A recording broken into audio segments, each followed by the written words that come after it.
قال ابن إن القوم استضعفوني وكادوا يقتلونني فلا تشمت بي الأعداء ولا تجعلني مع القوم الظالمين قال رب اغفر لي ولأخي وأدخلنا في رحمتك وأنت أرحم الراحمين إن الذين اتخذوا العجل سينالهم غضب من ربهم وذلة في الحياة الدنيا وكذلك نجزي المفترين صدق الله العظيم.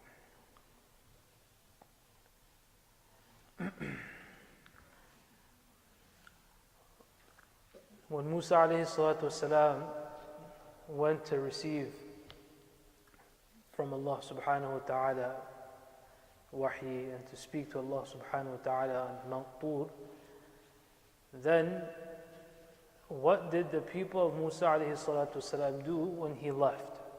That is what these ayat are speaking. If you recall, earlier in the previous rukur we did that when Allah subhanahu wa ta'ala saved Musa alayhi salatu wasalam, the Banu Israel from Fir'aun, when they crossed the sea and Allah ta'ala in front of their eyes, how Allah ta'ala drowned the enemy, this mu'jiza was done. At that time also they addressed Musa and said, Musa, when they saw people that they were worshipping certain idols, he said that, why don't you make a God for us? So there Musa was very angry with them, he was livid, that you just saw the mu'jiza of Allah subhanahu wa ta'ala, the mu'jiza of the Nabi from Allah subhanahu wa ta'ala, and now you're asking me that why don't I make a God for you? What kind of request, what kind of demand is this? Anyway, so when he goes to Tur, so now there were some people who were corrupt people, Samiri and his people who were there to cause fitna and fasad and corruption in the ranks. So they took this opportunity. And they told the people that these jewels and diamonds and jewelry that you have, what we'll do is that we'll make some of them. This is what happens. Not everyone joins in something which is wrong. First, some bold people, some fitna mongers, corrupt people, they are the ones who take the first steps. Once they lay the foundation, then people follow after that. So they had some ornaments, some jewelry, these things of things of value. But the Mufassirun, they explained that, they have some differences. How did they get all of this? So some say that as it was a tradition at the time, that those that did not have much wealth, what they would do, that for certain celebrations, they would borrow jewelry from those that are wealthy. So obviously the Banu Israel under the Coptics in Egypt, they were the enslaved. So they had a certain festival of theirs that was coming, some Eid of theirs, they say, and they borrowed these jewels and jewelries for that festival, and they lent it to them. When they were drowned, then Allah subhanahu wa ta'ala allowed for them to keep this wealth. وَأَوْرَثْنَا الْقَوْمَ الَّذِينَ كَانُوا يُسْتَضْعَفُونَ مَشَايِخَ بِمَغَارِبِهَا. That Allah subhanahu wa ta'ala, once Allah ta'ala destroyed them, then as if it was inheritance, Allah subhanahu wa ta'ala gave the wealth to the people of Banu Israel.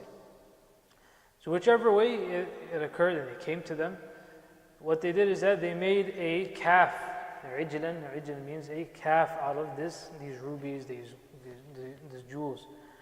Jasadan lahu khwar. The Quran says that this wasn't obviously some real calf. There was no spirit into it. Allah Ta'ala did not blow any ruh into it. There was no life. It was lifeless. It was lifeless. But what they did is, Sami and his people, that they made two holes. So when the wind would blow from one end and come out from the other, it would make a sound as if it was mooing. As a calf or a cow moves. So they made these two holes. So when the wind would blow, it would make this type of sound. Lahu khwar. Khwar refers to the mooing the cow makes. The Quran says, أَلَمْ يَرَوْا أَنَّهُ لَا يُكَلِّمُهُم. And then they started worshipping this. Do they not see that this does not speak? Obviously cannot be God. وَلَا يَهْدِهِمْ سَبِيلًا. It cannot bring any benefit to them. It doesn't guide them. Now, people who will hear this from the Quran al-Kareem and from Muslimun, they may say that, well, these are very primitive kind of things. We don't worship this.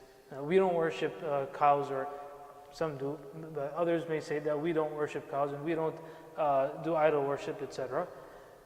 So, this is not really relevant to us. They say these were primitive kind of people and their thinking. We are much more advanced now in our thinking. The reality is that anything besides the Tawheed of Allah subhanahu wa ta'ala is as primitive as it gets. The wording and the form may be different, but it comes down to the same. Either you say that one and only Qadim Allah subhanahu wa ta'ala, who was always there, a creator who was not created, has created everything, or you will fall into some form of nonsensical theory, that either things create themselves, or things continuously are created and there's an infinite creation that goes on, or things which are attributed towards unknown things, random atoms, or the first particle, etc. So that first particle, what makes that any more non-primitive than a cow?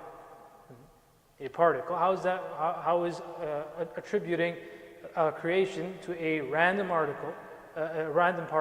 How is that more non-primitive than worshiping a cow? Whatever you will say that's the first thing that created. So that's a form of worship of it. That you're giving it godly attributes, and you're saying that's the creator. This way or that way, whichever way you put it, whatever you ascertain and whatever you assign creation towards, that this is the thing which has creativity. If it's not Allah subhanahu wa ta'ala, if it's not the one deity, one God, one Allah, then it will be some other form. So at the end of the day, it will be something else as well. أَلَمْ يَرَوْا أَنَّهُ لَا يُكَلِّمُهُمْ وَلَا يَهْدِيهِمْ سَبِيلًا اتَّخَذُوهُ وَكَانُوا ظَالِمِينَ. They oppressed, they were the oppressors, that they oppressed themselves.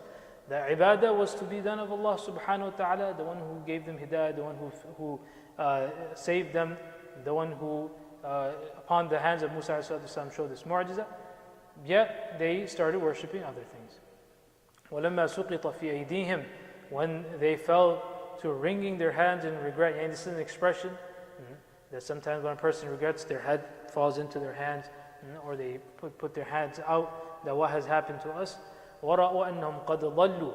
And after Musa ﷺ, when he comes back and he speaks to them and tells them that I went to receive kalam from Allah subhanahu wa ta'ala, to speak to Allah subhanahu wa ta'ala in my absence, this is what you did. So a group of them regretted. A group of them made tawbah. And they said, لَإِن لَمْ يَرْحَمْنَا رَبُّنَا وَيَغْفِرْ لَنَا لَنَكُونَنَّ مِنَ الْخَاسِرِينَ. That if Allah subhanahu wa ta'ala does not show us His mercy and His rahmah, and He does not forgive us, definitely we will be from those that are losers. Now, what was this speech of Musa ﷺ, and how did he address his people when he comes back and he says, this is the plight? وَلَمَّا رَجَعَ مُوسَى إِلَىٰ قَوْمِهِ. When he comes back, then the Quran describes two conditions of Musa ﷺ. غَضْبَانَ أَسِفًا. غضبان, that he was very angry. This is called غضب في الله. حب في الله, بغض في الله, غضب في الله. These are all qualities that are permissible and allowed. That just as a person is angered upon, if for example, if you come to your home and you see that things are destroyed, someone came and destroyed it, and there's destruction in your house, what will you say? What will the person's quality be? Well, there will be a sense of anger there. Definitely he will be angered. Why? That in my absence, that someone came and destroyed and destructed my house. So, like that, when the commands of Allah subhanahu wa ta'ala are also broken, and not only just the commands of Allah subhanahu wa ta'ala, iman and belief in Allah subhanahu wa ta'ala, after so much effort, and after seeing the ni'mah and blessings of Allah subhanahu wa ta'ala, being saved, then he comes and sees that this is how the people have shown the shukr to Allah subhanahu wa ta'ala. So there is a sense of ghadab. This is a shar'i ghadab, ghadab of and anger upon this. Asifan, and he was also sorrowful that now what will happen if the adab of Allah subhanahu wa ta'ala comes immediately. If Allah subhanahu wa ta'ala takes these people to task immediately for what they have done. And he addresses them. He says, بِئْسَ مَا خَلَفْتُمُونِي مِنْ بَعْدِي. Woeful is that what you have succeeded me after my departure. Meaning, I left Harun alayhi, he was also Nabi, I had left him behind to teach you and to make sure that you stay upon this. I gave you clear instructions. All I want to do is receive instructions from Allah subhanahu wa ta'ala, and this is how you succeeded me.